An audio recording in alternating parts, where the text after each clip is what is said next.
Alléluia, gloire soit rendue au Seigneur. Nous revoici par rapport au partage de la parole de Dieu, enfants de Dieu.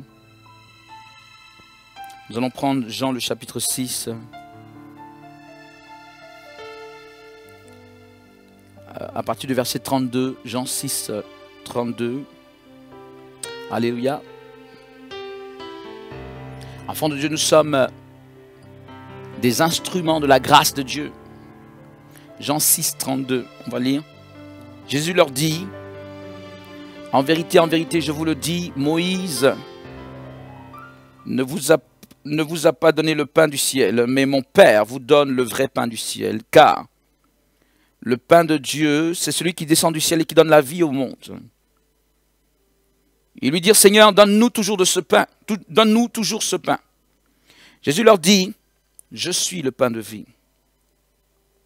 Celui qui vient à moi n'aura jamais faim et celui qui croit en moi n'aura jamais soif. Mais je vous l'ai dit, vous m'avez vu et vous ne croyez point.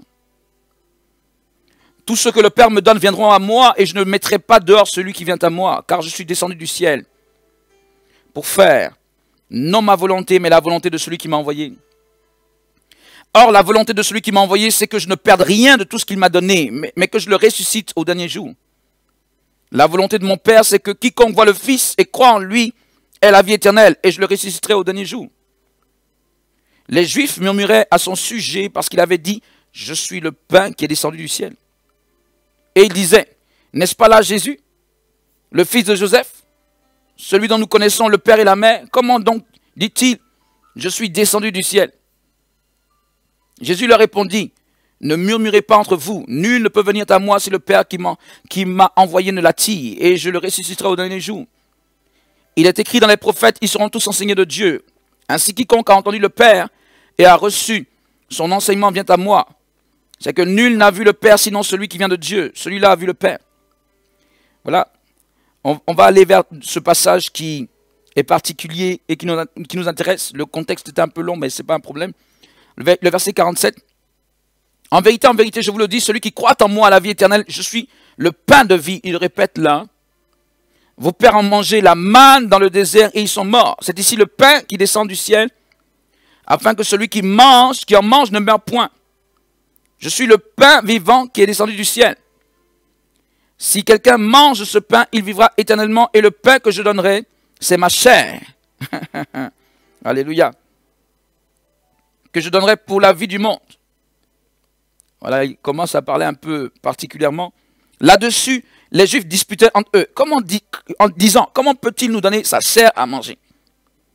Jésus leur dit, en vérité, je vous le dis, si vous ne mangez la chair du Fils de l'homme, et si vous ne buvez son sang, vous n'avez point la vie en vous-même. Verset 54, celui qui mange ma chair et qui boit mon sang a la vie éternelle, et je le ressusciterai au dernier jour. Car ma chair est vraiment une nourriture, et mon sang est vraiment un breuvage. Celui qui mange ma chair et qui boit mon sang demeure en moi, et je demeure en lui. Comme le Père qui est vivant m'a envoyé, et que je vis par le Père, ainsi celui qui me mange vivra par moi. Alléluia. C'est ici le pain qui est descendu du ciel. Alléluia. Gloire à Dieu, on va arrêter là. On devait continuer, mais on va arrêter là. Gloire soit rendue au Seigneur. Gloire soit rendue à Jésus l'Éternel, le Dieu vivant. Alléluia. Voilà. Donc, enfants de Dieu, nous y voici par rapport à ce passage. Et c'est vrai qu'il est long. On l'a lu longuement. C'est un beau passage. C'est un passage intriguant également. Pourquoi il est intriguant? Il est intriguant. Ce n'est pas seulement à cause de la surprise de ceux qui entourent Jésus, parce que ce n'est pas la seule fois où ils seront surpris. Mais il est surtout intriguant par rapport aux termes que Jésus utilise, et des termes qui sont un peu curieux, en effet, et pourraient être de nature à choquer. Parce que comme on l'a vu, il a utilisé à plusieurs reprises, celui qui mange ma chair et boit mon sang. Ma chair est vraiment une nourriture, mon sang est vraiment un breuvage, etc. Ce qui veut dire que le Seigneur parlait, si vous voulez, c'est assez curieux parce qu'il parlait sans faux fuyant. Au départ, l'impression que tout le monde avait ce jour-là, parce que si on lit la suite, on va voir que des gens vont dire cette parole est trop dure, qui peut la supporter? Comment boire son sang et manger sa chair, etc. Et que même des disciples vont partir. Donc, la première impression que tous ont, c'est que Jésus leur demande effectivement de manger sa chair et de boire son sang, littéralement ou si vous voulez physiquement parlant. Et le fait est que si tout le monde a pris cela au début, a pris les choses comme ça au début, c'est bien à cause de la manière dont Jésus présentait les choses. C'est vrai que lui-même dira, un peu plus tard dans ce passage, il dira « Mes paroles sont esprit et vie ». Dans un sens de ce que cette parole veut dire, « Mes paroles sont esprit et vie », il voulait dire, il y a plusieurs sens à cela, il voulait dire que ce que je dis, je le dis d'un point de vue spirituel et symbolique. Donc, c'est vrai que vers la fin, le Seigneur essaiera, ou voilà, il ira dans le sens de corriger un peu le tir. Mais il faut comprendre que délibérément, au début, il a utilisé ces termes forts. J'allais dire, il pouvait bien aller dans le sens du symbolique et adoucir ses paroles, mais il a répété ou il a martelé à plusieurs reprises, vous devez manger ma chair. Et de la manière qu'il le disait, il le disait comme si c'était littéralement, les gens devaient manger sa chair. Mais la question c'est le pourquoi. Pourquoi le Seigneur a agi ainsi? Bien aimé, lorsqu'on lit ce passage, on se rend compte que Jésus a voulu vraiment marquer les esprits. Il a voulu choquer. Je le répète, il n'est pas allé avec le dos de la cuillère, il aurait pu adoucir ses propos en disant dès le départ justement, écoutez, je vous parle d'une manière spirituelle, mes paroles sont esprit et vie. Mais lui, il ira tout de go et il frappera. Et quand le Seigneur, vous savez, quand le Seigneur utilise ce genre de rhétorique où il va sans gants, etc., c'est dans le but de marquer les esprits, c'est dans le but de marquer nous-mêmes notre esprit, c'est dans le but de poser des fondements importants, dans le but de nous montrer qu'il y a quelque chose d'important là, qu'il ne faut pas passer à côté. Manger sa chair, boire son sang, il expliquera. Mais il n'en demeure pas moins que l'idée reste dans l'esprit des gens comme si c'était je sais pas moi, une forme de cannibalisme ou que sais-je, mais ça va rester, ça reste dans l'esprit des personnes que, attends, qu'est-ce qu'il est en train de nous dire là? On le suivait, c'est comme ça que ses disciples sont partis, parce qu'ils disaient, on le suivait bien, il opérait des miracles, tout ça, mais là où il est en train de nous conduire, là, on rentre pas là-dedans parce que ça ne ressemble pas à quelque chose de Dieu. Enfant de Dieu, il le dit, celui qui mange sa chair et boit son sang, lui, le Seigneur demeurera en lui et cette personne demeurera en Jésus. On pourra voir de quoi est-ce qu'il en retourne lorsqu'il parle du pain, lorsqu'il parle du sang. Mais il faut comprendre que, déjà d'un point de vue symbolique et spirituel, cette question de manger sa chair et boire son sang parle d'une très forte unité. Vous savez, on peut être un en se tendant la main, en s'attrapant la main. On peut être un. Souvent, quand on parle d'unité dans le corps de Christ, d'unité entre chrétiens, unité entre serviteurs, etc., c'est un peu ça l'idée. C'est-à-dire qu'on ne marche pas chacun dans son sens ou chacun dans son couloir. On marche ensemble en s'attrapant la main dans un but commun. C'est une première définition de l'unité. Mais là, dans ce que Jésus est en train de développer, il parle d'unité, mais il parle d'unité dans un degré plus important. Effectivement, il parle d'unité dans un degré qui est beaucoup plus fort que simplement s'attraper les mains. Parce que, rendez-vous compte, lorsque la Bible parle de la chair et du sang, La Bible parle, si vous voulez, de la constitution d'un homme. Symboliquement, quand la Bible parle de la chair et du sang, c'était une manière de dire un homme. Ils ne sont pas nés ni de la volonté d'un homme, ni de la volonté de la chair ou du sang, c'est un peu ça. C'est un peu une sorte d'insistance pour dire que ce n'est pas par un homme.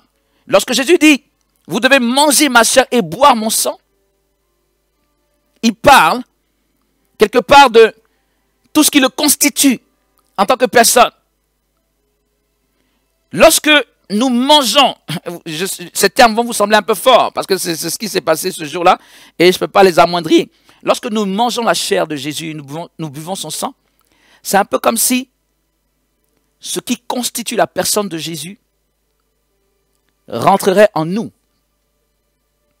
Si la chair et le sang sont représentatifs de l'être d'une personne, par le fait de manger sa chair, d'un point de vue symbolique, on en reparlera, et boire son sang, ça veut dire que c'est un peu comme si on disait que quand Jésus dit « je vais être un avec vous », ce n'est pas être un parce qu'on s'attrape la main, c'est être un parce que Jésus-Christ est reproduit littéralement en nous.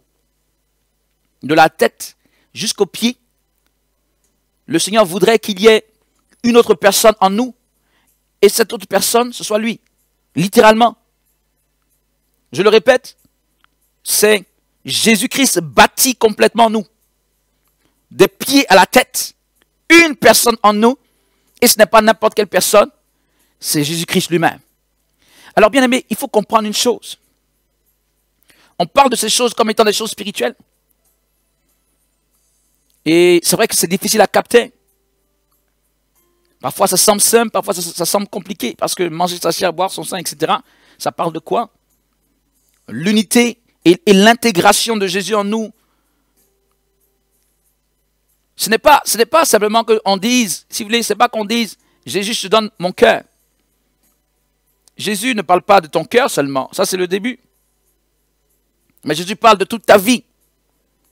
Dans le sens que lui vienne complètement habiter en toi, c'est-à-dire rempli comme l'espace de ton être intérieur, et toi tu ne serais que le temple. Tu serais comme la couverture extérieure.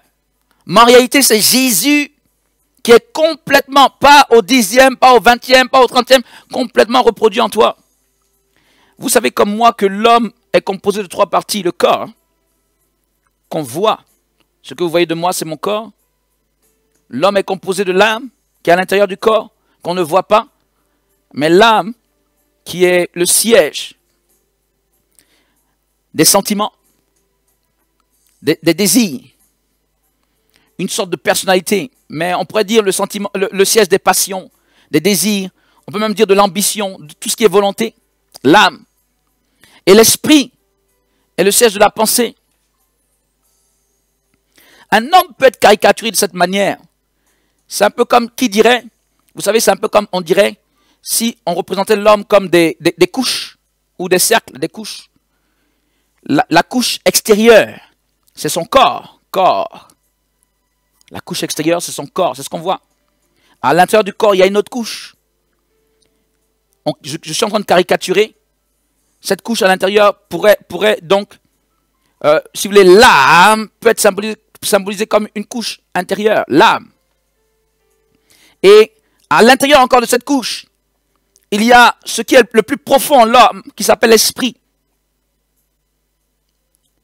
L'esprit. Et à l'intérieur de cet esprit, il peut y avoir un autre esprit.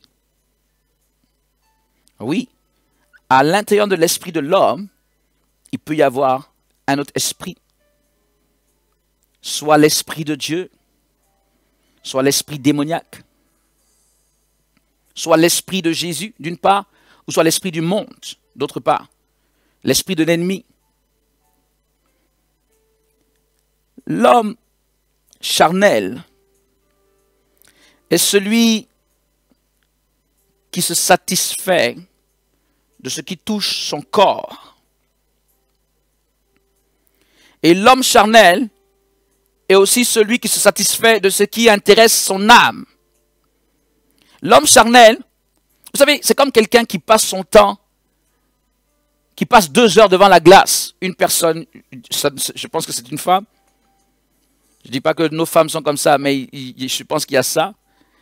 Très franchement, je pense qu'il y a ça dans le monde. Qui peut passer 2 heures devant la glace à se maquiller.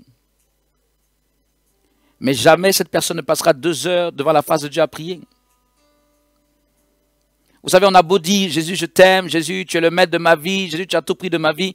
Mais nos actes, nos attitudes démontrent qui nous servons ou qui nous sommes comme type d'individu.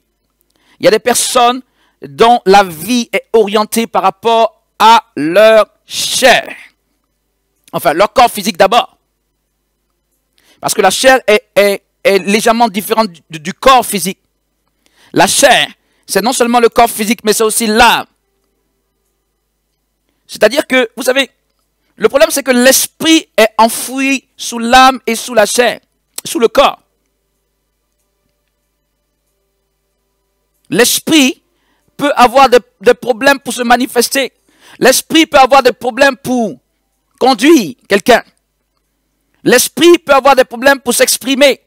Si cette personne privilégie les plaisirs de son corps, et si cette personne privilégie ses ambitions personnelles, sa volonté, je vais vous dire la vérité, pourquoi est-ce qu'on parle de ça aujourd'hui? Je crois que c'est là où tu dois être attentif. Je crois que beaucoup de chrétiens ne sont pas vraiment soumis à Dieu. Vous savez, une pensée m'est venue. Avant que tu demandes à un démon d'être soumis au nom de Jésus, il faut que toi-même tu sois soumis au nom de Jésus. Avant que tu ne dises, avant que tu proclames, tout genou fléchi et toute langue confesse que tu es Seigneur, il faut se poser la question si toi-même, chrétien, ton genou a vraiment fléchi devant Jésus. Pourquoi est-ce que je le dis? Car beaucoup dans le corps de Christ privilégient ce qui touche leur corps ou encore même privilégient leur volonté personnelle, leur volonté, leur désir, leur ambition, leur pensée.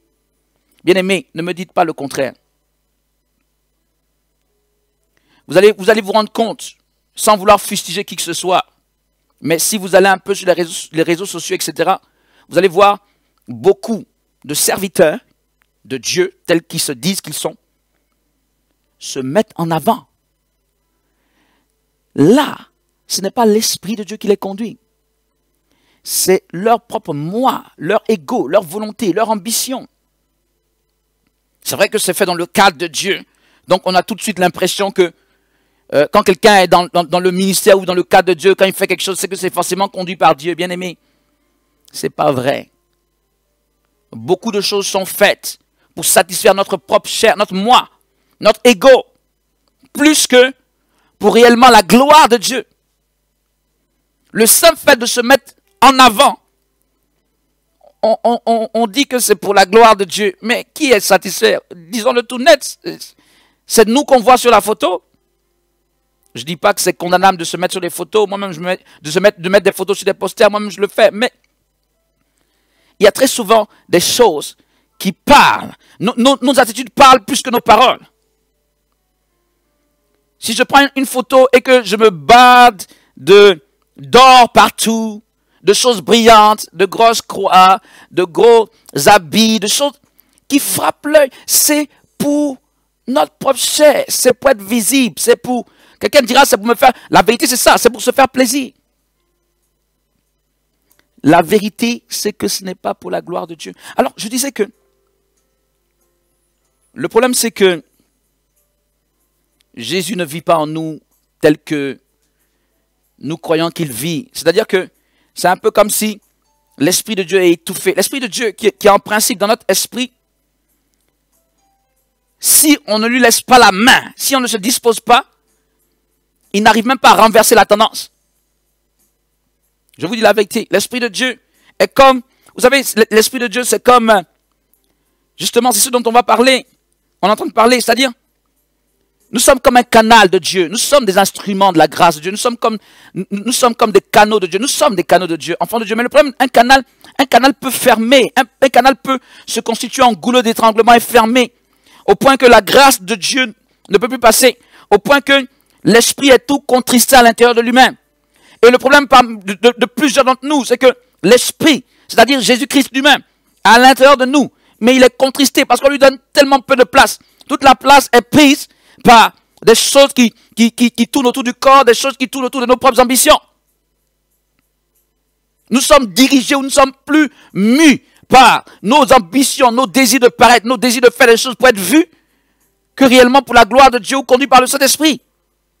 Fondamentalement, enfant de Dieu, il faut savoir une chose. En réalité, Jésus veut que nous soyons de simples vases, contenant, entre guillemets, quelque chose, mais dans notre cas, on dira quelqu'un.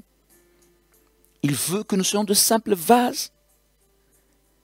Est-ce que c'est si difficile à comprendre qu'il veut que nous soyons de simples vases sans glorification personnelle? Et surtout, encore, sans désir si personnel. Aujourd'hui, nous sommes des vases, mais des vases qui voulons décider de par eux-mêmes. Nous sommes des vases qui voulons être vus tout autant que ce qu'on contient, le précieux liquide, ou la précieuse présence de Dieu, ou la précieuse personne de Jésus. Mais Jésus n'a pas prévu que tu sois visible autant que lui soit visible. Jésus a prévu que tu ne sois qu'un simple vase. Qui que tu sois, quelle que soit l'onction que tu portes en toi ou sur toi, Jésus a prévu que tu ne sois qu'un simple instrument, un simple vase. Tu ne dois demander ou chercher à avoir aucune gloire pour toi. Il n'y a pas de gloire. Si vous voulez, il faut qu'on se comprenne. Tu ne dois demander ou tu ne dois rechercher personnellement aucune gloire. Si, je peux dire, si le Seigneur te donne la gloire, une petite gloire, c'est la gloire, entre guillemets, d'être son vase. Et ça s'arrête à là. Tu peux te réjouir d'être le vase de Dieu. Tu peux te réjouir d'être le canal de Dieu. Tu peux te réjouir d'être l'instrument de Dieu. Mais tu ne peux pas te réjouir pour que toi tu sois vu. Je ne dirais même pas au même degré. On ne peut même pas penser être vu plus. Mais tu ne dois même pas être vu. C'est même pas être vu un peu. Ou être vu juste un peu. Non, Jésus sera vu, mais moi je serai un peu vu. Nous ne sommes que de simples canaux. Et c'est là tout le problème actuel dans l'Église. Les canaux ne veulent plus se considérer comme de simples canaux. Jésus parlait de serviteurs inutiles. Nous ne voulons plus. Bien-aimé, le travail que tu fais, ce n'est pas pour lui. Le travail que tu fais, ce n'est pas pour toi, c'est pour lui. Chrétien que tu es, ce n'est pas pour toi, c'est pour lui. Il faut être plus clair. Excusez ce lapsus. Ce n'est pas pour toi, c'est pour lui. Ce que je veux dire, c'est que nous ne sommes que comme une peau. Nous ne sommes que comme une couverture. Jésus veut nous remplir. Il veut nous remplir au point que, certes, extérieurement, on nous verra. Mais tout le monde se rendra compte que ce n'est pas nous qu'on voit, que c'est lui qu'on voit. Et personne parmi nous ne devrait chercher à être vu personnellement. Je le répète, personne parmi nous ne devrait rechercher à être vu. Personne. Un authentique serviteur de Dieu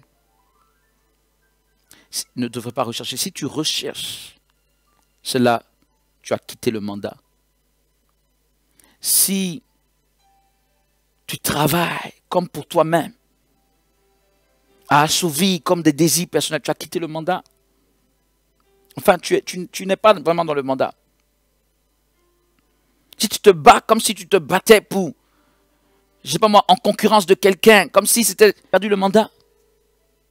En guerre de leadership, tu as perdu le mandat. Comme tel a fait ceci, moi aussi je dois faire, tu as perdu le mandat. Il faut qu'on soit clair, enfant de Dieu. Si quelqu'un m'écoute, il se pose la question, mais finalement, homme de Dieu, tout ce que tu dis là, c'est que là, tout le monde a perdu le mandat alors. Peut-être que c'est la conclusion.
Alléluia, gloire soit au Dieu Seigneur. Une interruption due à ce qu'il fallait changer les batteries. Ok, gloire à Dieu, donc de micro. Alors, enfant de Dieu, je disais en quelques mots que si on suit cette logique qui est en train d'être développée par moi-même, bien aimé, beaucoup auraient quitté le mandat. Le problème, ce n'est pas si beaucoup ont quitté le mandat, le problème, c'est que toi, tu ne quittes pas le mandat. Ok? Le problème, c'est de savoir si toi, tu vas rester dans le mandat ou pas. Si quelqu'un entend la voix de Dieu à travers ses paroles et pense que c'est ainsi que le Seigneur a voulu que les choses soient, qu'il applique, ne court pas le risque d'être rejeté par Dieu, par le Seigneur. Je dis la vérité, les standards du Seigneur ne sont pas les standards des hommes. Les hommes font tout pour abaisser le standard de Dieu à leur niveau, à se dire comme c'est un Dieu de miséricorde, donc baissons son standard, c'est tellement qu'il est comme le nôtre. Il a un standard qui s'appelle standard divin, ce n'est pas standard humain, quel que soit son amour et sa miséricorde, il demeure Dieu. Et il n'a pas prévu. Et c'est la manière dont les hommes de Dieu dans la Bible ont agi. Il n'a pas prévu que celui qui doit être comme le vase simplement, ou le canal, on peut parler de tuyau, tout ce que tu veux, le canal se donne autant d'importance. Parfois au point de vouloir diriger les choses. Il veut lui-même diriger les choses de l'esprit.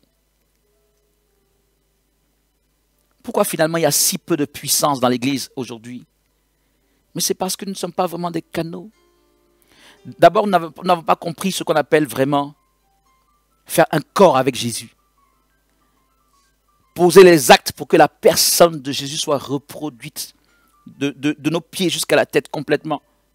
En nous, il y a des efforts. Mais plus que ça, quand elle est reproduite en nous, il faut la laisser agir.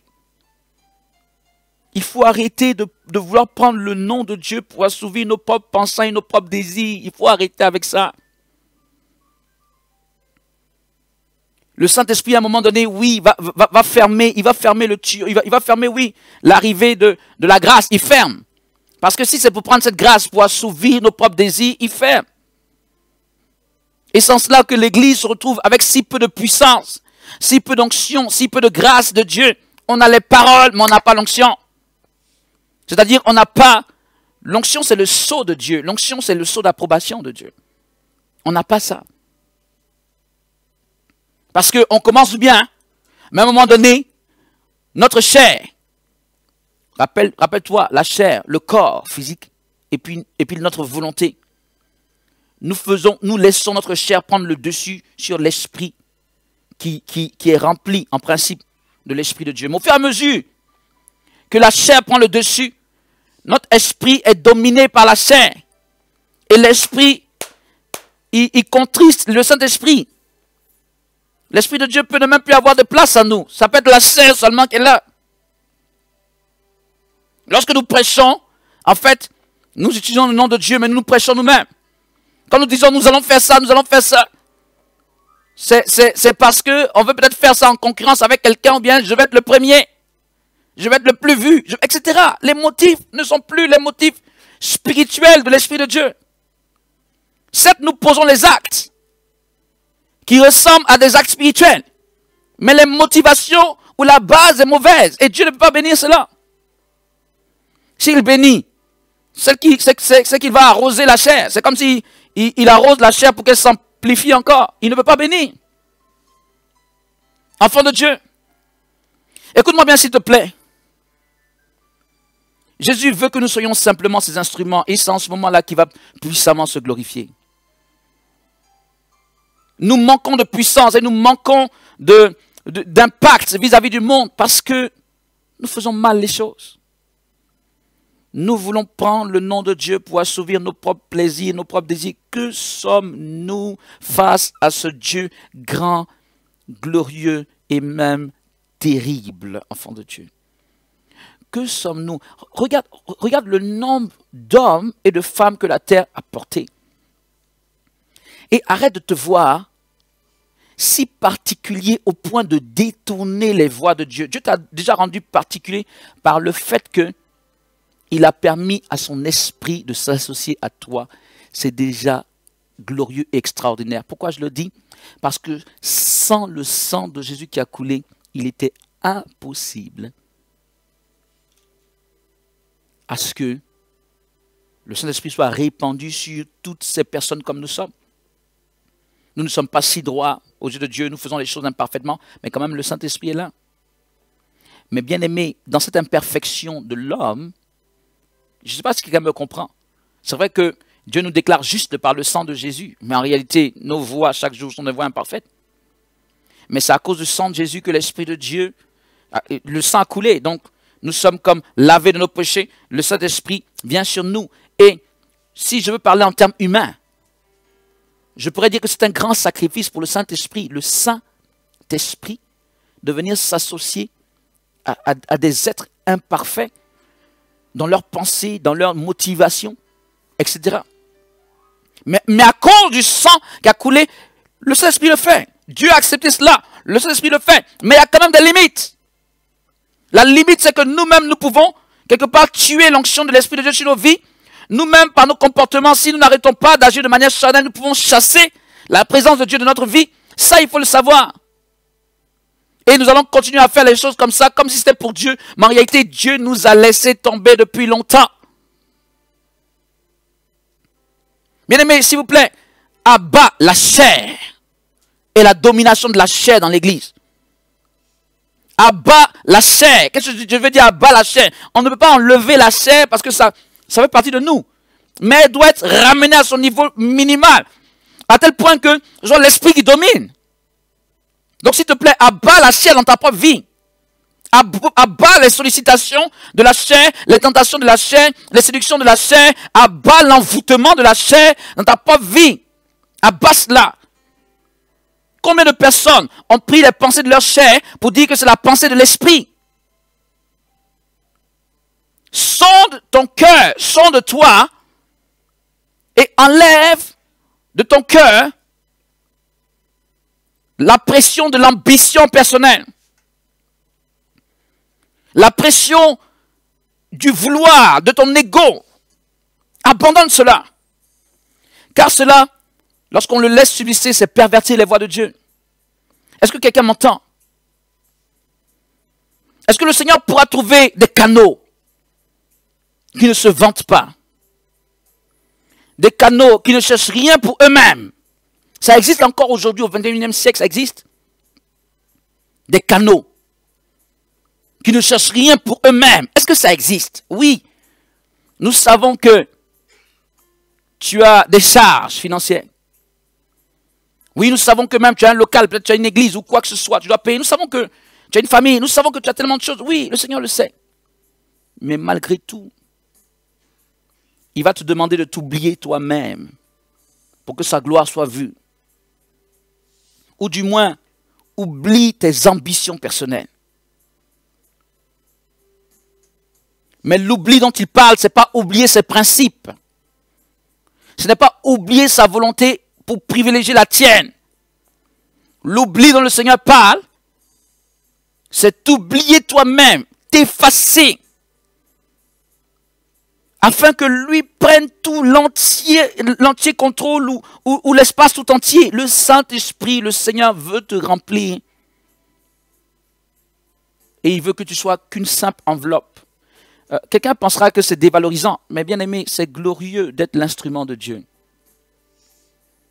C'est glorieux d'être l'instrument, le canal de Dieu. Je le répète et je vais terminer parce qu'on va prier. Mais enfants de Dieu, si nous n'arrivons pas à manifester la grâce de Dieu, c'est-à-dire la toute-puissance de Dieu, c'est parce que nous sommes de mauvais canaux.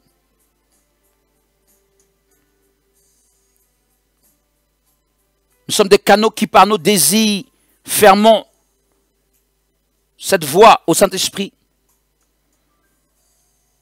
Et après on dit, Saint-Esprit, où est-ce que tu es? Je ne te vois pas agir comme tu agissais à tel moment dans ma vie. Mais regarde aussi tes voix de cette époque.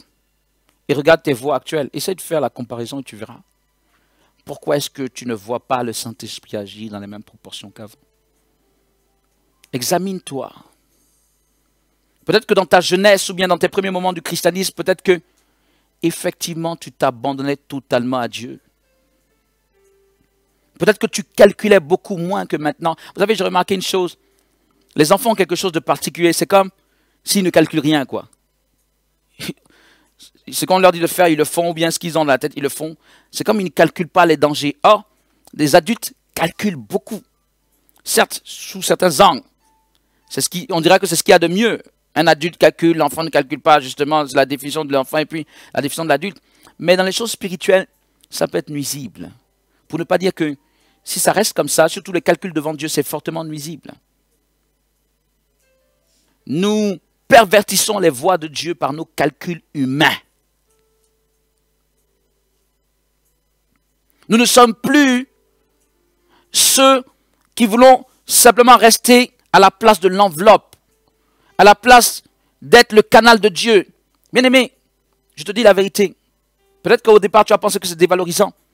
Mais c'est même là que Dieu va t'élever. C'est dans cette disposition de canal, le simple canal, que Dieu va vraiment t'élever. Dans la disposition de celui qui veut paraître, tu seras toujours derrière. Tu seras toujours à la traîne.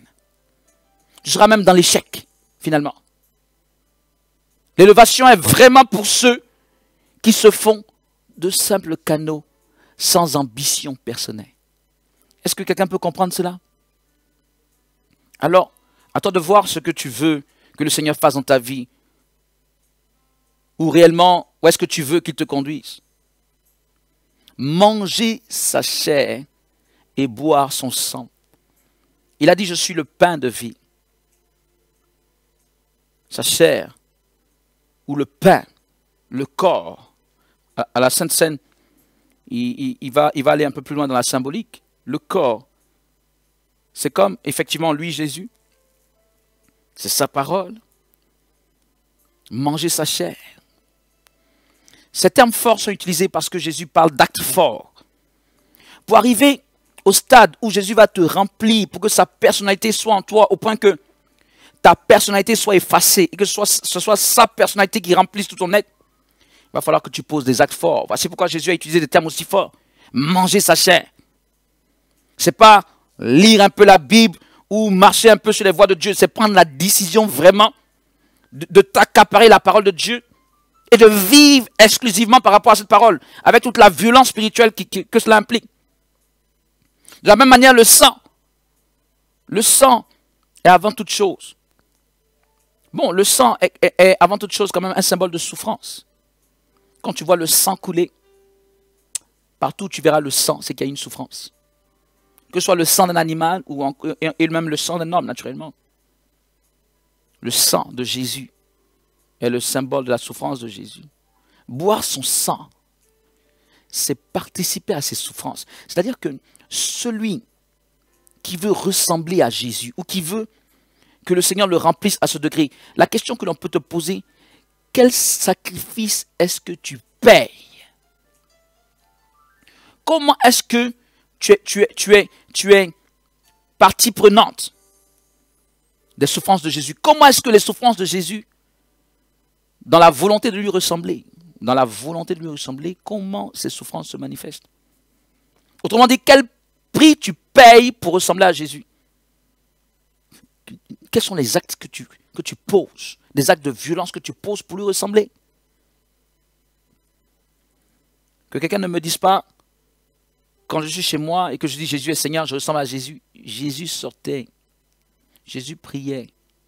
Jésus s'opposait à certaines choses qui n'allaient pas. Il n'était pas caché. Jésus priait des heures. Jésus jeûnait. Tout ceci, tout cela. Quelle violence est-ce que tu t'imposes pour ressembler à Jésus? Sur ce chemin, je crois que là où on devrait peut-être aller à... Pourquoi 100 km/h? Peut-être qu'on fait que du 2 km à l'heure, peut-être 1 km à l'heure. Peut-être qu'il y en a même qui ne bougent même pas. Ce que je veux dire, on prend tout son temps pour obéir à Christ, pour ressembler à Christ. Un peu comme si c'était un but secondaire. Peut-être que mon but premier, c'est comment je vais faire pour payer mes factures. En ce moment, bien aimé, tu es en train de regarder du côté de la chair. Payer les factures est important, mais ça ne peut pas être ton but premier. Ton but premier, ce n'est pas aller manger au McDo ou t'acheter de beaux habits. Ton but premier serait, qu'est-ce que je dois faire pour que l'esprit de Jésus entre dans mon esprit et que je lui donne la première place, au point qu'il me remplisse et il repousse la chair. La chair va devenir fine, comme une fine enveloppe. Mon corps, mon âme vont devenir fins comme ça. Et tout le reste de ma personne, ce sera l'esprit rempli de l'esprit de Jésus. C'est-à-dire rempli de la personnalité de Jésus. Mais dans la vie de beaucoup de personnes, la chair est épaisse. La chair est épaisse, la chair est épaisse. La chair a cette épaisseur et l'esprit est tout contristé là. Pour ne pas dire qu'ils chassent le Saint-Esprit. Ils chassent le Saint-Esprit de leur corps, de leur vie. À cause de leur pensée charnelle, de leur ambition personnelle, etc. Le sang, quel prix est-ce que tu payes pour être cette personne, être ce canal de Jésus? Quel prix est-ce que tu payes, enfant de Dieu?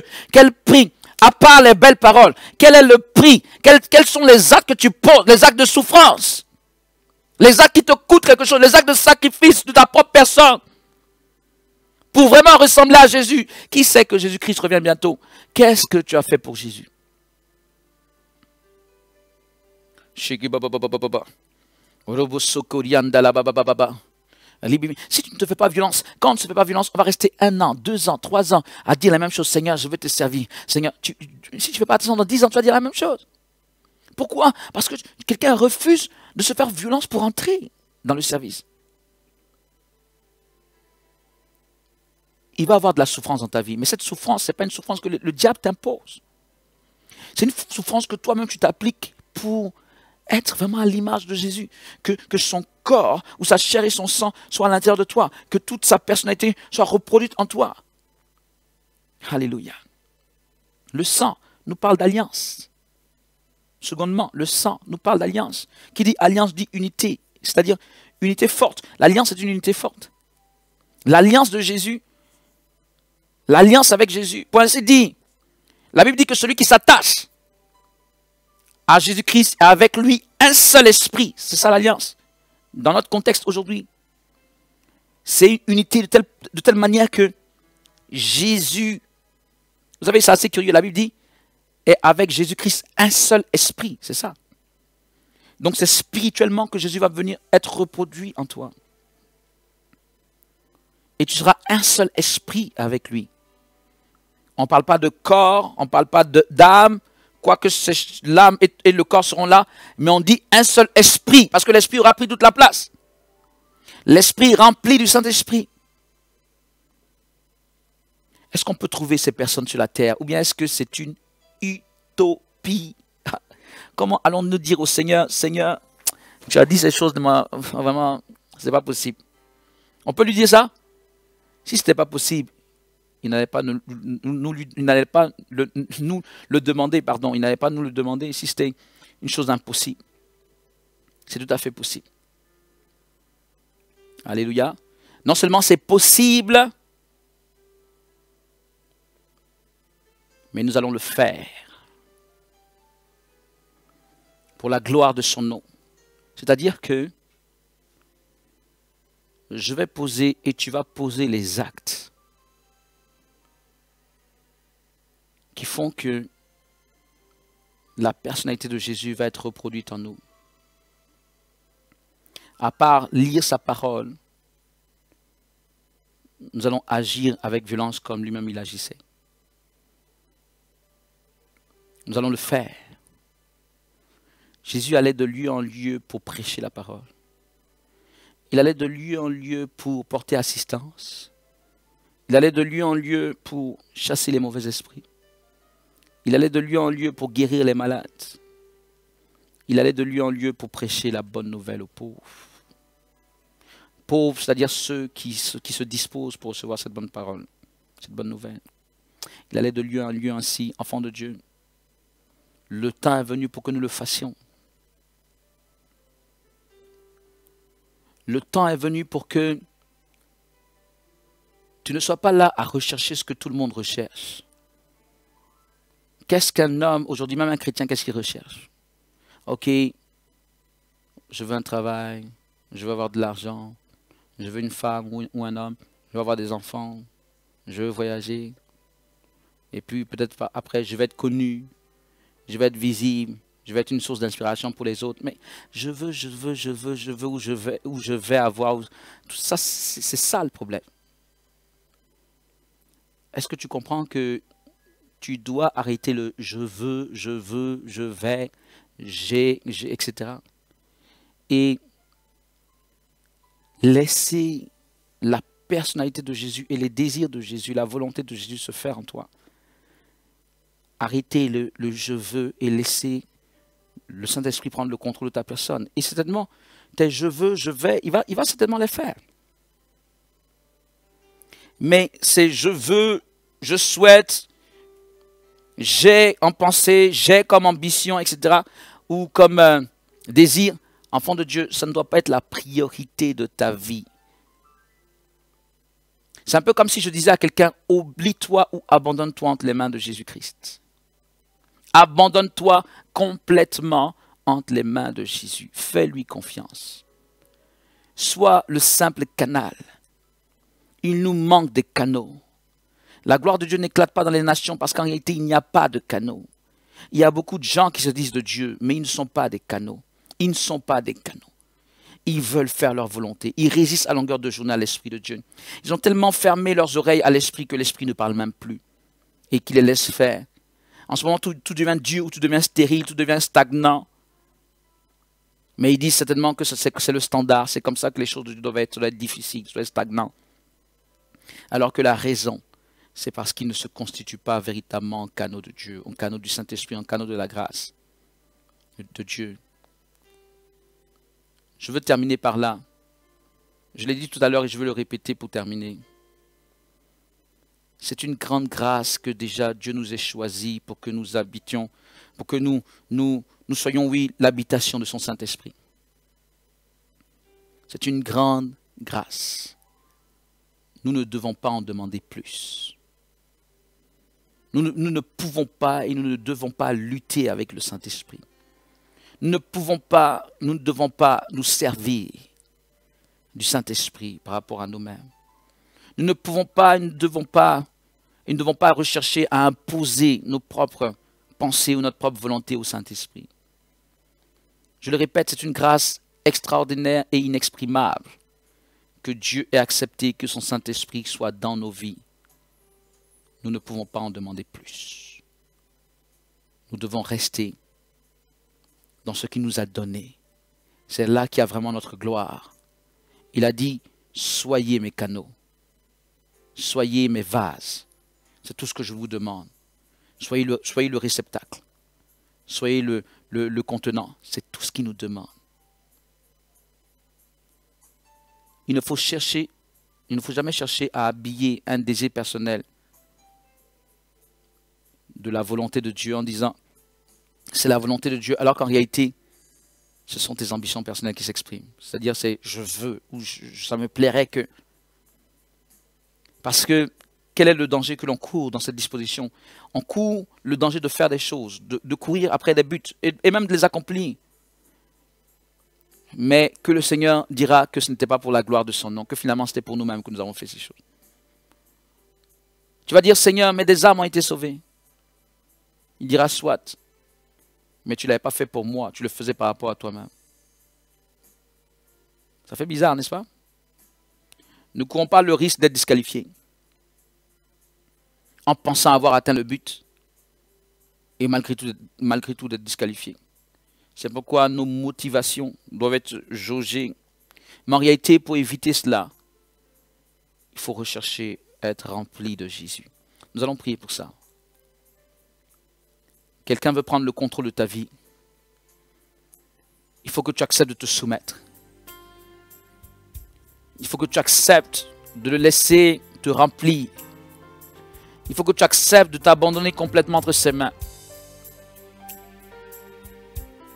Avant de dire que tu fais la volonté du Seigneur, comprends que tu ne peux faire la volonté de Dieu sans être vraiment rempli de l'Esprit de Dieu. Sans avoir pris le parti d'être rempli de l'Esprit de Dieu. Sinon, Tu clameras que c'est la volonté du Seigneur que tu fais, mais en réalité c'est ta propre volonté. Qui pourra connaître les voies de Dieu sans l'Esprit de Dieu? Qui pourra discerner le véritable chemin de Dieu sans la plénitude du Saint-Esprit? Qui pourra comprendre les voies du Seigneur sans l'onction de Dieu puissamment sur sa vie? Enfants de Dieu, acceptons ce que le Seigneur veut faire. Acceptons de mourir à nous-mêmes. Acceptons de ne vivre que pour lui, par rapport à ce que lui décide, de la manière qu'il veut nous conduire. Seigneur, nous te bénissons, nous te rendons gloire. Nous prions qu'en cette heure, tu déploies ta grâce. Déploie ta puissance. Au nom de Jésus. Seigneur, remplis tes enfants ce soir. Touche. Remplis-les. Remplis-les. Au nom de Jésus. Par ta grâce infinie, remplis-les. Agis puissamment, manifeste-toi, manifeste-toi, manifeste-toi, manifeste-toi, manifeste-toi, manifeste-toi, manifeste-toi, manifeste-toi, manifeste-toi. Fais descendre ta grâce, remplis-les. Quelqu'un finalement refuse ses ambitions personnelles, refuse d'aller dans le sens de ses ambitions et veut être simplement ton réceptacle. Et te dit, prends le contrôle. Que ta volonté se fasse dans ma vie. Je veux taire mes propres ambitions. Que seulement toi tu prennes le contrôle et que tu agisses. En cela réellement ta gloire éclatera au travers de moi. Seigneur, quelqu'un te le dit. Souffle ta grâce dans sa vie maintenant même au nom de Jésus. Shabababababa. Manifeste-toi, manifeste-toi, manifeste-toi, manifeste-toi, manifeste-toi, manifeste-toi toute sa vie. Remplis tes enfants de ta grâce. Remplis tes enfants de ta grâce, Seigneur. Shikimama. Voici le Saint-Esprit qui commence à bénir plusieurs vies. Voici le Saint-Esprit qui commence à remplir plusieurs vies. Remplis tes enfants, Seigneur. Remplis tes enfants, Seigneur. Que quelqu'un quelque part dise, Saint-Esprit, viens me remplir. Lève les deux mains vers le ciel et réclame la présence de l'Esprit de Dieu dans ta vie. En ce moment, car le Saint-Esprit arrive jusqu'à toi. Voici l'Esprit de Dieu. Voici la plénitude de l'Esprit de Dieu sur ta vie. Enfant de Dieu, la plénitude, c'est notamment le parler en langue, mais ce n'est pas que le parler en langue. De quelle manière est-ce que tu te laisses conduire? On saura si tu es rempli de l'Esprit ou pas. Sois rempli de l'Esprit. Sois rempli de l'Esprit. Sois rempli de l'Esprit. Sois rempli de l'Esprit. Que se taise dans ta vie la voix de la chair. Que se taise dans ta vie la voix des ambitions personnelles au nom de Jésus-Christ. Que soit ressuscité dans ta vie la voix du Saint-Esprit. Au nom de Jésus. Au nom de Jésus, ce travail, tu ne le fais pas pour toi, tu le fais pour lui. La course que nous faisons, c'est pour lui. Laisse-le faire. Pour ne pas courir le risque d'avoir compétit sans avoir suivi les règles. Les règles du Seigneur. Seigneur, manifeste-toi, manifeste-toi, manifeste-toi, manifeste-toi, manifeste-toi, manifeste-toi, manifeste-toi, manifeste-toi, agis puissamment. Souffle, Saint-Esprit de Dieu. Touche les existences. Remplis-les. Remplis-les. Remplis-les. Remplis-les. Remplis-les. Remplis-les. Remplis-les. Remplis-les. Remplis-les. Que ton onction se déploie. Que ton onction se déploie maintenant même. Touche les vies. Les yeux. La bouche de ces personnes. Leur cœur, leur âme, leur esprit. Leur corps. Touche. Et remplis-les. Sois tout autour de tes enfants et sois en eux également, remplis-les. Libère ton onction. Libère ton onction. Libère ton onction. Libère ton onction. Enfant de Dieu, le Saint-Esprit va te faire croître. Laisse-le diriger toutes choses. Accepte. comme qui dirait un surfeur, accepte de surfer sur les vagues de l'esprit. Accepte de lui laisser le contrôle. Tu n'en seras pas rabaissé au sens plein. Au contraire, à un moment donné, le Seigneur t'élèvera aux yeux des hommes. De par le fait que toi-même tu te rabaisses et tu resteras toujours rabaissé devant lui et il t'élèvera aux yeux des hommes. Recevez l'onction de l'Esprit. Recevez l'onction de l'Esprit. Je prie pour une personne. L'onction de l'Esprit de Dieu descend sur ta vie. Ministre de Dieu que tu es, reçois l'onction de l'Esprit de Dieu sur ta vie maintenant même au nom de Jésus. Une onction pour ressusciter les morts dans l'autorité du nom de Jésus. Je dis, je parle aux serviteurs et aux servantes de Dieu. Bien-aimés, on n'arrêtera pas cette soirée prophétique que nous soyons fixés sur toutes ces choses. Qui n'est libéré tout ce qu'il doit libérer pour ce soir. Il y a un mouvement du Saint-Esprit en cette heure. L'Esprit de Dieu est déployé en cette heure. Je dis que l'Esprit de Dieu est déployé en cette heure. Saint-Esprit,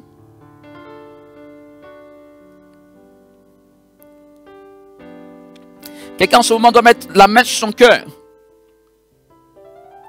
Parce que le Saint-Esprit va toucher ton cœur. L'Esprit de Dieu va former en toi un cœur honnête et bon. Si tu te sens concerné par cette parole, mets ta main sur ton cœur. Le Saint-Esprit impacte ta vie maintenant au nom de Jésus. Il y a une personne qui me suit. Tu as besoin de mettre ta main sur ta tête. Quelqu'un me suit et ses pensées sont charnelles. Quelqu'un me suit et ses pensées sont liées à l'argent. Captivé par l'argent. Sois-en libéré au nom de Jésus-Christ. Car ce que le Seigneur te donne en partage, ce n'est pas des préoccupations liées à l'argent. C'est la préoccupation de savoir comment est-ce que je peux être rempli de son Esprit Saint. Le Saint-Esprit prévoit de faire toutes choses pour toi, en ce qui concerne tes problèmes d'argent. Si tu acceptes de le laisser à l'œuvre, en toi, et même par toi. Quelqu'un est là, il est connecté, il voit devant lui comme une montagne. Les problèmes devant lui sont comme une montagne. Mais il n'y a pas de montagne qui tienne devant l'Éternel Dieu des armées. Lui domine sur les montagnes. Est-ce que tu me suis? Quelqu'un me suit en ce moment et il a en face de lui comme une montagne. Tellement il y a des difficultés devant. Mais le Saint-Esprit qui m'a montré cela me dit également que lui, il a la capacité de te faire passer au travers si tu lui fais confiance. Qu'est-ce que tu veux faire? Tu veux te préoccuper toi-même de cette montagne et entreprendre de résoudre cela? Ou bien tu veux t'abandonner entre les mains de l'Esprit, lui faire confiance. Celui qui a dit qu'il peut, il peut. Lorsqu'on ne suit pas l'Esprit suffisamment, on se retrouve abandonné. Lorsqu'on ne suit pas l'Esprit suffisamment, on se retrouve délaissé. Lorsqu'on ne suit pas l'Esprit suffisamment, on se retrouve vide. Qu'importe ce que l'Esprit de Dieu a fait déjà dans ta vie auparavant, bien aimé, si tu ne le suis pas, à un moment donné, tu vas te retrouver vide. Te voilà là, au pied de la montagne. Tu ne sais pas comment attaquer.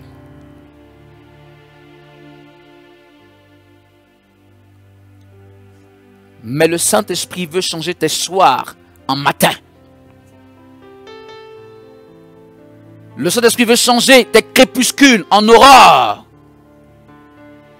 L'Esprit de Dieu veut le faire maintenant. L'Esprit de Dieu veut le faire maintenant. L'Esprit de Dieu veut le faire maintenant. Il va le faire maintenant. Le Saint-Esprit veut le faire maintenant. Il veut remettre ta vie à l'endroit. Il veut remettre ta vie à l'endroit. Ce qui n'avait pas bien fonctionné, il veut le faire maintenant fonctionner. Ce qui n'a pas bien marché par le passé, il va le refaire et ça va marcher.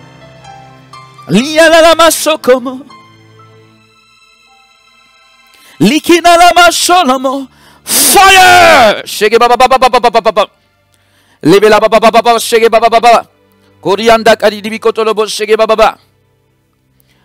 Dieu de gloire. Là où tu devais être un maître, un enseignant. Tu es encore au stade des premières choses. Mais Dieu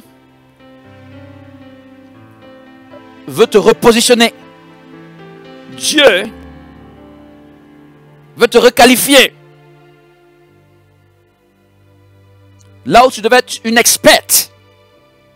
Là où tu devais être une experte dans les choses de Dieu. Tu es encore au bas niveau. Mais le Seigneur veut te repositionner. Et il veut te requalifier à ce niveau d'experte. Accepte de lui faire confiance. Quelqu'un me suit.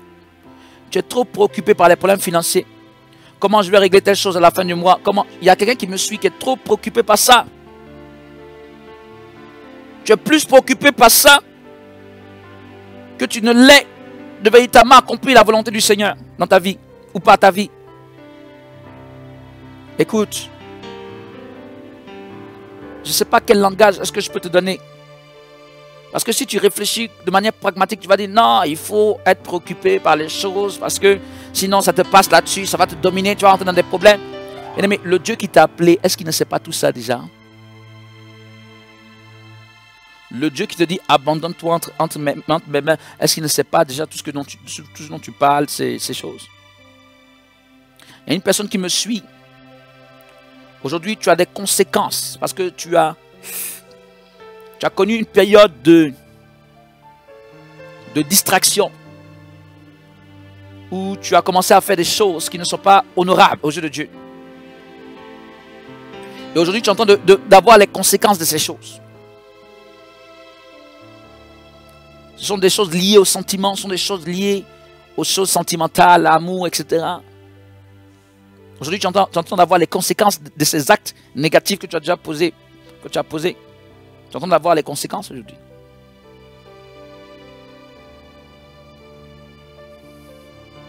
Si tu as tout bien compris ce qui s'est passé, si tu en as tiré les conclusions importantes que le Seigneur veut que tu retiennes, il va te faire éviter le danger. Il va te faire éviter ces débordements. Mais si ton cœur n'est pas repenti, ce sera un cycle de problèmes. Quelqu'un me comprend? Vous savez, quand on est dans le monde, et qu'on fait des choses, c'est différent lorsqu'on est en Christ et on fait des choses. Il faut savoir ça dès le début. Ceux qui ne savent pas ça, attention. Quand on est dans le monde et qu'on fait certaines choses, c'est différent de lorsqu'on est en Christ et qu'on fait les mêmes choses. C'est vraiment différent.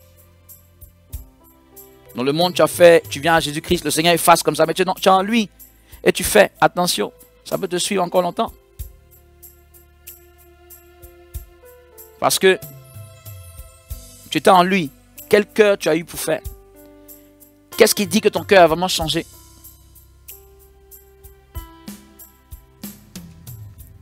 Seigneur, nous t'élevons, nous t'exaltons. Nous t'adorons. Actuellement, oui, bien aimé, je veux qu'on prie. Alors que je regarde le temps, on devait parler du tour de Réveil en France, etc. Je me rends compte qu'il y a un léger débordement.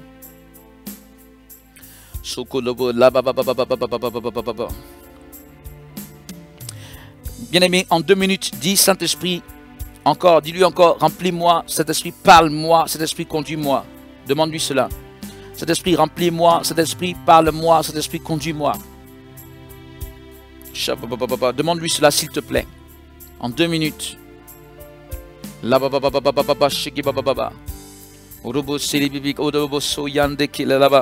Cet esprit, remplis-moi. Cet esprit, parle-moi. Cet esprit, conduis-moi. Demande-lui ces 3 choses.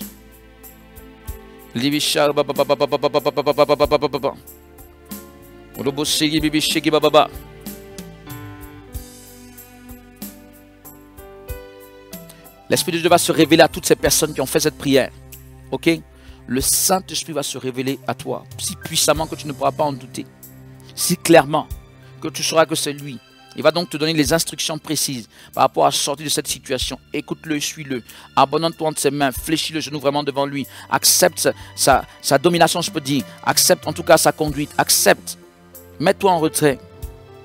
Et tout compte fait, comme on l'a dit, laisse tomber tout ce qui est trop désir personnel, charnel, etc. Suis sa volonté. C'est la chose la plus importante. Aujourd'hui, bien aimés, nous allons vers la fin. Nous sommes à la fin. Il y a des choses que nous faisons aujourd'hui dans ce ministère. Nous le faisons pour accomplir la volonté du Seigneur. Il y a, depuis peut-être 2013, j'ai été, je peux dire pratiquement chaque jour, du lundi au vendredi. J'ai été devant les écrans comme ça, du lundi au vendredi. Depuis 2013. C'est seulement à partir du 1er janvier 2018 que j'ai arrêté. Durant ces années, j'ai accompli la volonté du Seigneur. Ce n'était pas pour me montrer ou quoi que ce soit. C'était suite à un ordre du Seigneur. Et celui qui m'a donné l'ordre, c'est le même qui m'a donné la force. C'est également le même qui m'a protégé. Parce que ne pensez pas que c'est simple d'être là tout le temps comme ça. Bref, c'est lui qui a fait. Et c'est lui qui m'a donné la permission aussi, par sa grâce, de faire un pas en arrière par rapport à cette exposition médiatique, je puis dire. En tout cas, sous cette forme. Parce que nos challenges sont un peu plus avancés maintenant. Il nous demande, après être longtemps comme ça, rester là, mobilisé, à prier pour, à expliquer c'est quoi le réveil, à enseigner, etc. Maintenant, le Seigneur nous demande d'entrer dans la phase pratique. Vous savez qu'il y a quelques jours, nous sommes entrés en partenariat avec le ministère Aquilas. Si nous avons accepté ce partenariat, ce n'est pas juste à cause d'une opportunité qui s'est présentée à nous. C'est parce que nous avons constaté que ce que notre frère, l'évangéliste Guy Milon, entreprenait, était dans la droite ligne de ce que Dieu nous avait dit. Donc finalement, nous suivons notre mandat. Il ne s'agit pas de voir des choses et puis de sauter dessus. Ok, si on faisait ça, et si on faisait ça, et si on faisait ça. Qu'est-ce qui te dit que, et si on faisait ça, c'est la volonté du Seigneur? Nous ne ferions pas ce tour de réveil en France aujourd'hui si des mois auparavant, et même je peux dire des années, le Seigneur ne nous avait pas déjà parlé de parcourir la France. Mais il ne nous avait peut-être pas donné tous les détails. Mais en voyant ce projet, nous avons compris que c'était ça, c'est ce dont il parlait. Donc nous marchons dans le cadre de la volonté du Seigneur. Celui qui ne marche pas dans sa volonté ne peut pas réussir. Il ne s'agit pas de dire, Seigneur, je veux faire telle chose pour toi, ou je veux faire telle chose. Est-ce que c'est la volonté de Dieu pour toi? La volonté de Dieu est la chose la plus importante, pas l'action. La volonté de Dieu. Et beaucoup ne comprennent pas. Ils vont faire des choses, ils font des choses à un moment donné, paf, tout s'écroule ou ils s'épuisent spirituellement. Parce que ce n'était pas la volonté du Seigneur. J'ai pu être là chaque jour, pendant tant de temps, sans défaillir. Vous me voyez, voilà, je suis... Mais parce que c'était la volonté du Seigneur, c'est sous un ordre du Seigneur. Mais si quelqu'un essaye de faire ça, chaque jour pendant 4 ans ou 5 ans, des choses vont arriver parce que certainement que ce n'était pas la volonté du Seigneur. Revenons à ce tour de réveil en France, qui est, comme nous le disons, la volonté du Seigneur. Dans une semaine, jour pour jour, nous serons à Marseille. Déjà, un petit point par rapport, parce que voilà, on n'a pas eu de contact depuis, et quoique le temps soit avancé, je ne serai vraiment pas long parce que justement, le temps est trop avancé. Alors, par rapport à ce qui s'est passé à Toulouse, dans la livraison du camion, après l'habillage, c'est-à-dire mettre les logos, etc., sur les deux faces ici, sur les deux côtés également, du camion à l'arrière, etc. Pas mal, et c'est un grand camion, donc ça nous a pris plus de temps. Nous n'avons pas pu avoir le camion qui était donc du côté de Strasbourg, etc., rejoindre Toulouse qui est à 1000 km de là. On n'a pas pu le faire dans les temps impartis par rapport à cela. Donc les partenaires de réveil qui sont retrouvés à Toulouse, dès qu'ils sont arrivés, ils ont été informés. Je veux dire, lorsqu'on a eu la première rencontre, on les a informés. Mais cela ne nous a pas empêché au moins un jour de descendre sur le terrain à la place. Voilà, j'ai même oublié le nom de la place. Je pense plus à la place qui vient, celle de Marseille maintenant. Quelqu'un va me passer cela rapidement. Alléluia. Bon, bref, à Toulouse. Je l'avais, c'est curieux parce que je l'avais il y a quelques minutes et paf. Bon, du côté de Marseille, par contre, pour ne pas oublier, pour le dire une bonne fois pour toutes, voilà, l'autre c'est la place du Capitole. Voilà, c'est mes revenus. Place du Capitole. Donc à Toulouse, place du Capitole. Là maintenant, ce sera place du Prado. Place du Prado à Marseille. Apparemment, c'est non loin de la mer, donc certainement vers le port de Marseille, à la place du Prado.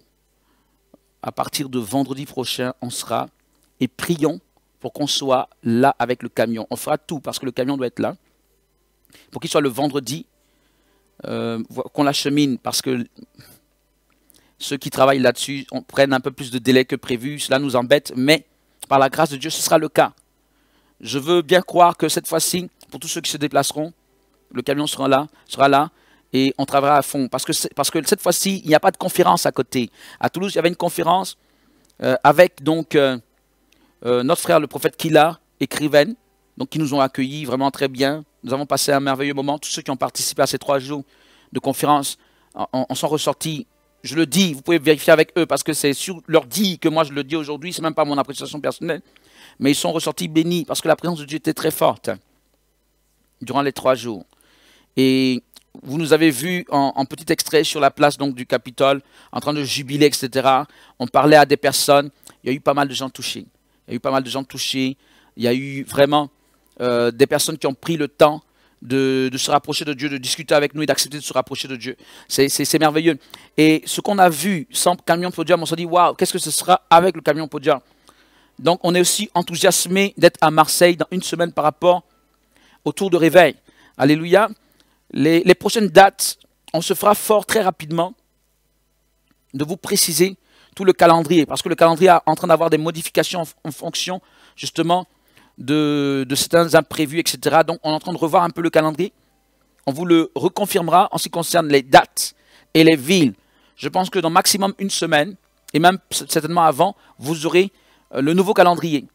On s'est rendu compte, si vous voulez, que la programmation des 28 villes, pour certaines raisons, pouvait être un peu compliquée. Donc on a essayé de le réduire légèrement, ces 28 villes, quitte par après, quelques mois plus tard, à faire le tour de ces villes, et même à compléter avec d'autres villes, que nous n'aurions pas faites. Mais 28 villes, parfois 3 villes dans un mois, c'est un peu difficile. Alléluia, ça sera un peu difficile. Par contre, en été, on essaiera de faire 2 villes, et parfois, le ministère Akias pourra faire des villes, peut-être sans le MNP, en fonction de certaines sollicitations. Alléluia. Donc, mais quoi qu'il en soit, quand on dit sans le MNP, c'est toujours dans un même état d'esprit, donc dans une unité d'esprit. Ce qui veut dire qu'on a des partenaires de réveil qui pourront se déplacer même dans ces évangélisations, si jamais elles ont lieu, avec le ministère Akias, dans certaines villes du Nord notamment. Voilà, on sera au Nord, mais on ne sera peut-être pas dans toutes les villes que le ministère Akias va envisager, toucher. Alléluia. Quoi qu'il en soit, vous aurez la confirmation dans peu de temps. Sachez que nous retrouvons à Marseille, je viens de le dire. On sera sur le terrain, on sera mobilisé. Là, il s'agit de 4 jours d'évangélisation. On va se retrouver quelques 2 heures avant l'évangélisation pour prier, pour adorer déjà nous, voilà, pour nous mettre dans les conditions.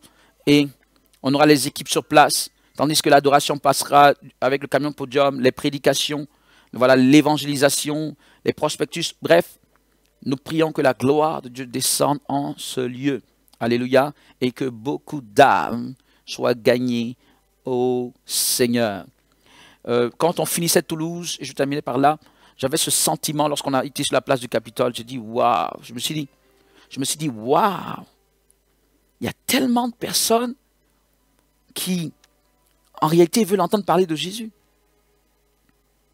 Je me rappelle, ce jeune homme que j'ai rencontré au départ, il dit non, j'ai déjà parlé aux gens là-bas. Ils m'ont déjà parlé, j'ai dit ça ne m'intéresse pas, etc. Je dis, ah, le tract, il dit non, ça ne m'intéresse pas, etc. Non, n'insistez même pas, etc. Alléluia. Et je ne sais pas comment ça s'est passé. Je ne sais pas si c'est une petite insistance de ma part, je ne me rappelle plus bien comment ça s'est passé. Laissons le Saint-Esprit nous conduire lorsque nous sommes dans ces situations. Quoi qu'il en soit, je suis resté là à parler finalement avec ce jeune homme, je peux dire ce monsieur, je dis jeune homme, mais c'est quand même quelqu'un qui doit avoir la trentaine par là. Et je suis resté là à parler au moins 20 minutes finalement avec lui. Au point qu'à la fin, ils me disent que la semaine dernière, j'ai eu le sentiment fort d'aller dans une église. Celui qui ne voulait rien entendre, qui disait non, non, non, non, parce qu'il me disait non, lui il croit que Dieu c'est nous-mêmes. Voilà, ça c'était au début, il dit il croit que Dieu c'est nous-mêmes, Dieu n'existe pas, chacun de nous est Dieu. Que lorsque on se sent fort, voilà, c'est ça, on est comme Dieu, etc. Et à la fin, il m'avoue que la semaine qui précédait, je crois qu'il était sur Paris ou quelque part, il dit, il a senti tellement le désir fort d'aller dans une église, il voulait aller dans une église, il voulait aller dans une église, mais finalement il n'est pas allé. Donc Dieu travaille dans les vies de ces personnes. Je parle de cet exemple pour vous montrer à quel point est-ce que les gens ont besoin de Dieu, ils ressentent le besoin de Dieu. D'ailleurs, la façade qui nous présente, comme quoi, allez, ça ne m'intéresse pas, on a eu ça, on a eu droit à ça, on a eu droit à des refus, mais ce n'est pas là le problème. Faisons ce que nous devons faire. Enfant de Dieu, je t'en parle pour te dire, qui que tu sois, tu peux te lever, levons-nous. La phase pratique est arrivée. Nous continuons à intercéder et je vous en prie, priez pour nous, vous qui pour une raison ou pour une autre, soit à la distance parce que vous êtes hors de France, ou même pour certaines impossibilités, disponibilités, etc. Vous ne pouvez pas vous joindre à nous sur le terrain à Marseille. Tout le monde ne peut pas y être. Ceux qui peuvent, que Dieu vous bénisse, que le Seigneur pourvoie aux finances, que le Seigneur ouvre les portes de toutes choses. Mais ceux qui ne peuvent pas, soutenez-nous en prière, s'il vous plaît. C'est la plus grande chose dont nous avons besoin actuellement. La prière. Je disais que les gens sont dans le besoin. Je ne veux pas parler de la société française en tant que telle. Je pourrais dire ça de toutes les sociétés, mais nous sommes sur le terrain en France, donc je veux parler de ça. C'est une société, je peux dire, spirituellement aux abois. Les gens, en leur fort intérieur, leur âme crie à la vie. Mais on leur a fait un lavage de cerveau pas possible en ce qui concerne l'évangile, tout ce qui est lié à Dieu, et particulièrement à l'évangile. Et donc, ils font le blocus. Mais ils sont dans le besoin. Et qui va leur parler de Jésus? Qui va leur apporter Jésus si ce n'est nous qui avons rencontré Jésus? Si nous aussi on se dit qu'on s'en lave les mains, bien aimés, ces gens vont en enfer, tous. Donc le Seigneur nous mandate. Quelle joie d'aller apporter sa bonne nouvelle. Quelle joie, quel honneur, quel privilège. Nous le faisons de bon cœur. Et il y a une si grande joie. À un moment donné, sur cette place du Capitole à Toulouse, bien aimé, on adorait le Seigneur. Vous avez vu le début, en fait, dans les images, le petit extrait. Mais après, il y a eu des temps d'adoration. Et on sentait vraiment la présence de Dieu. Je sentais la présence de Dieu comme quand je la sens dans une église, en train d'adorer et que le Saint-Esprit doit se déployer. Je sentais cette présence. Il y avait la gloire de Dieu dehors. Et ceux qui étaient présents savent, parce que je leur ai dit après, on s'est tous rendu compte, que dès que la gloire de Dieu a commencé à se déployer, ce sont les gens eux-mêmes qui venaient maintenant vers nous. Je vous dis la vérité. C'est maintenant que les gens s'arrêtaient. C'est maintenant que les gens nous prenaient en photo, faisaient des vidéos. C'est maintenant que les gens, parce qu'il y avait la gloire de Dieu. C'est difficile à expliquer en des termes simples, mais il y avait la présence du Saint-Esprit dehors, comme dans une église. Et j'ai compris là tout net que Dieu veut installer sa gloire et il veut toucher les gens. Et nous, on reste dans les églises. Les églises, c'est bon, n'est-ce pas? Mais il faut qu'on sorte. Car Dieu veut toucher ces gens. Il veut toucher au travers de nous. Nous sommes son corps. Il veut toucher au travers de nous. Si tu entends ce message, 2 choses que tu peux faire, ou 3 choses même, te déplacer pour venir à Marseille, si c'est encore possible, si tu as des possibilités rapides.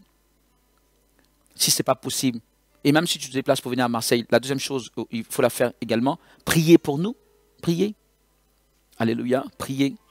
Je pourrais même prendre ça comme la première chose, prier. Et la troisième chose, si tu as la possibilité, soutenir financièrement ce qu'on fait, les coûts sont importants. Déjà, l'habillage du camion, ça nous rapproche de 2000 euros. 2000 euros. Les coûts sont importants. On ne va pas venir tout le temps dire, il y a tel coup, ce n'est pas très intéressant.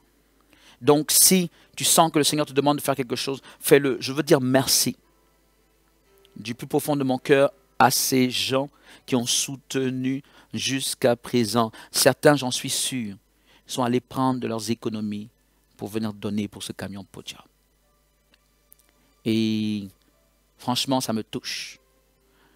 Et je suis persuadé que ce n'est pas moi que ça touche seulement, que le Seigneur lui-même est touché. Alors que Dieu vous bénisse, vous qui avez donné jusqu'à présent. Que Dieu bénisse tous ceux qui voudront le faire, tous ceux qui peut-être le feront